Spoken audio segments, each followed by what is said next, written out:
Karwar BJP ಮಂಡಲ ವತಿಯಿಂದ ಉತ್ತರ ಕನ್ನಡ ಜಿಲ್ಲೆಯ ನೂತನ ಸಂಸದರಾದ ವಿಶ್ವೇಶ್ವರ ಹೆಗಡೆ ಕಾಗೇರಿಯವರ ಉಪಸ್ಥಿತಿಯಲ್ಲಿ ಕಾರ್ಯಕರ್ತರ ಸಭೆಯನ್ನು ನಡೆಸಲಾಯಿತು. ಮೊದಲಿಗೆ ಭಾರತ ಮಾತೆಗೆ ಪೂಜೆ ಸಲ್ಲಿಸಲಾಯಿತು. ಬಳಿಕ ವಿಶ್ವೇಶ್ವರ ಹೆಗಡೆ ಅವರನ್ನು ಸನ್ಮಾನಿಸುವ ಮೂಲಕ ಸಭೆಯನ್ನು ಪ್ರಾರಂಭಿಸಲಾಯಿತು.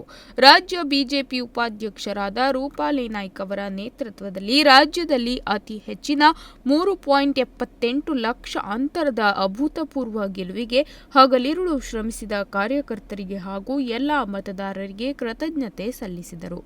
ಮೋದಿ ಅವರ ನೇತೃತ್ವದ ಎನ್ಡಿಎ ಸರ್ಕಾರದಲ್ಲಿ ನನ್ನ ಕ್ಷೇತ್ರದ ಅಭಿವೃದ್ಧಿಗೆ ನಾನು ಬದ್ಧನಾಗಿದ್ದೇನೆ ಎಂದು ತಿಳಿಸಿ ಮುಂದಿನ ದಿನಗಳಲ್ಲಿ ರೂಪಾಲಿ ನಾಯ್ಕ್ ಅವರ ಉಪಸ್ಥಿತಿಯಲ್ಲಿ ಅಭಿನಂದನಾ ಸಭೆಯನ್ನು ಹಮ್ಮಿಕೊಳ್ಳಲಾಗುವುದು ಎಂದು ತಿಳಿಸಿದರು.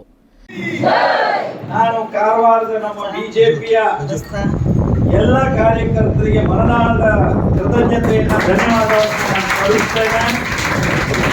ವಿಶೇಷವಾಗಿ ನಮ್ಮ ರಾಜ್ಯದ ಉಪಾಧ್ಯಕ್ಷರು ನಮ್ಮ ಮಾಜಿ ಶಾಸಕರಾದ ರೂಪಾಲಿ ನಾಯ್ಕ್ ಅವರ ನೇತೃತ್ವದಲ್ಲಿ ನಮ್ಮ ಪಕ್ಷದ ಎಲ್ಲ ಹಿರಿಯ ಕಾರ್ಯಕರ್ತರು ಒಂದಾಗಿ ಕಾರವಾರ ಅಂಕೋಲ ಈ ಕ್ಷೇತ್ರದಲ್ಲಿ ಒಂದು ದಾಖಲೆ ಮತವನ್ನು ನೀವು ಕೊಟ್ಟಿದ್ದೀರಿ.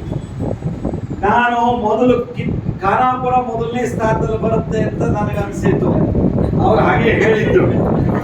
ಆದ್ರೆ ಖಾನಾಪುರ ಸೈಡ್ ಹೊಡೆದು ನೀವು ಕಾರವಾರ ನಿಮ್ಮೆಲ್ಲರ ಈ ಅವಿರತವಾದಂತಹ ಪರಿಶ್ರಮದ ಫಲ.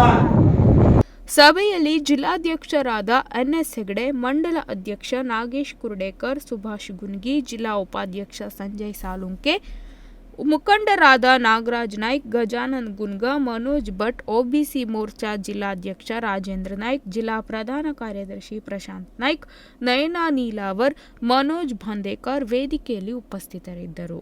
Nudisiri news desk Honnavar.